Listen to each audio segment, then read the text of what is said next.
By the time HR sends the layoff email, the warning signs may have been visible for weeks. Not in one dramatic meeting. In the role that never gets reposted. The project that keeps moving to next quarter. The budget that suddenly needs another approval. And the leadership update, that sounds serious, but answers almost nothing. That does not mean every delay is a layoff signal. One change is noise. A pattern is a signal. To make this concrete, let's follow Alex, a product analyst at a mid-sized tech company. His situation is a composite, but the pattern is common. For most of the year, Alex's team has been busy. They are hiring for one open role, his dashboard modernization project is moving forward, and managers are still talking about growth. Then one Monday, a teammate leaves. At first, nothing feels dramatic. The manager says the team will repost the role soon. 2 weeks later, the role is still not back online. A month later, interviews that were supposed to happen quietly disappear from the calendar. Nobody says the team is shrinking. The phrase is softer. We are being more selective right now. The first signal is a backfill freeze. A hiring freeze sounds obvious when it is announced. But employees often see the more useful version earlier. People leave, and their seats are not replaced. For Alex, the teammate's role does not get canceled in a dramatic way.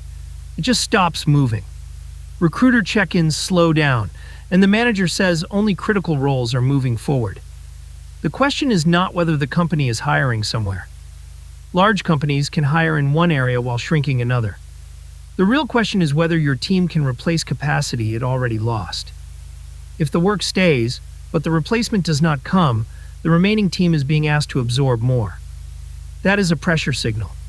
It tells you the company may be testing how much work can continue with fewer people. The second signal is budget caution. Alex notices it through small details. A vendor renewal tied to his project gets delayed. A data tool that used to be automatic now needs another approval. Travel for a customer workshop is suddenly not essential this quarter. When a company prepares for a leaner period, spending usually gets questioned before headcount gets named. Contractors are reduced. New tools are delayed. A manager who used to say, "We can fund that," starts saying, "Let's wait until planning is clearer." The self-check is not, "Did one expense get denied?" The better question is, what kind of spending is being protected, and what kind is being frozen? If customer-critical work is still funded, but internal tools and long-term bets are paused, the company may be narrowing the business around fewer priorities. One change is noise. A pattern is a signal. The third signal is project narrowing. Alex's dashboard modernization project used to be described as strategic. It was supposed to improve reporting across several teams. Then it moves to next quarter.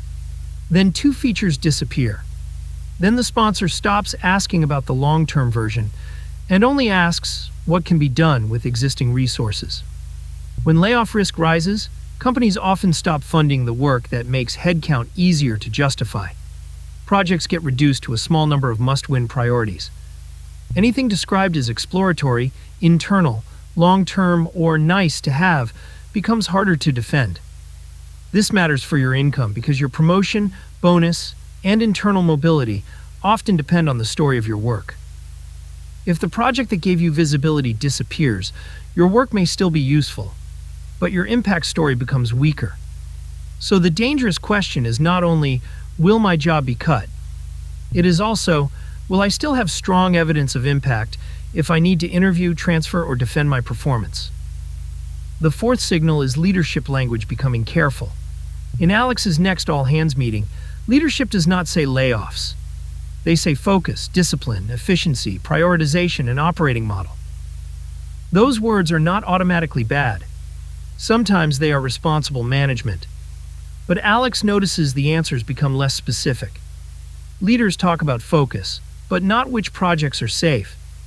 They talk about discipline, but not which teams still have hiring approval. They talk about simplification, but not what will be removed.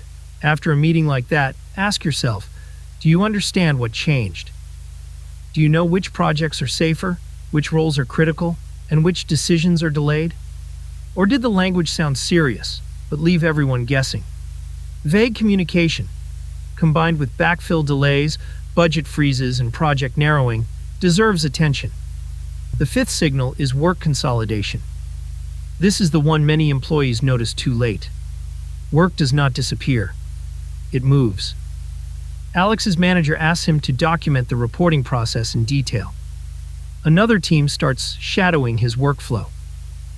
A process Alex used to own is discussed in a meeting where he is only invited for the first 15 minutes. The manager calls it continuity planning. That can be true. Teams need documentation. Managers need continuity. But when companies prepare for restructuring, they often separate critical work from non-critical headcount. They ask what work must continue, who must own it, and what can be absorbed elsewhere. If you see this, do not respond by becoming defensive. Respond by becoming clear. A useful phrase is, for the work I own, what are the most important outcomes you want protected over the next quarter?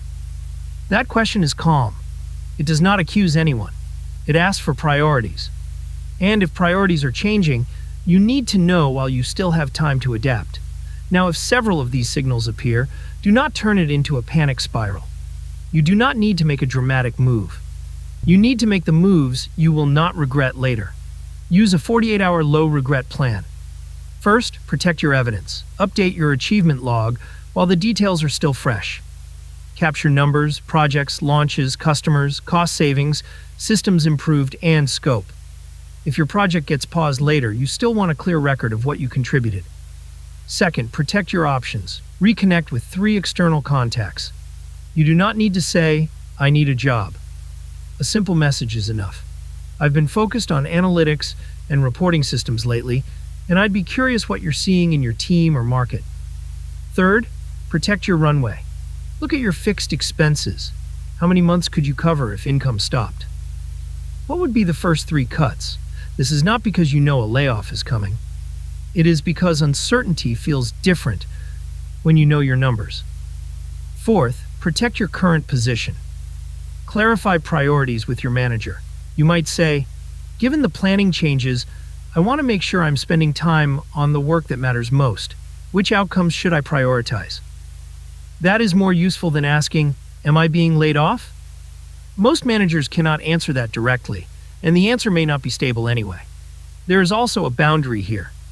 If your situation involves immigration status, discrimination, retaliation, severance terms, protected leave, or legal rights, do not rely on a YouTube video. Talk to a qualified professional in your jurisdiction.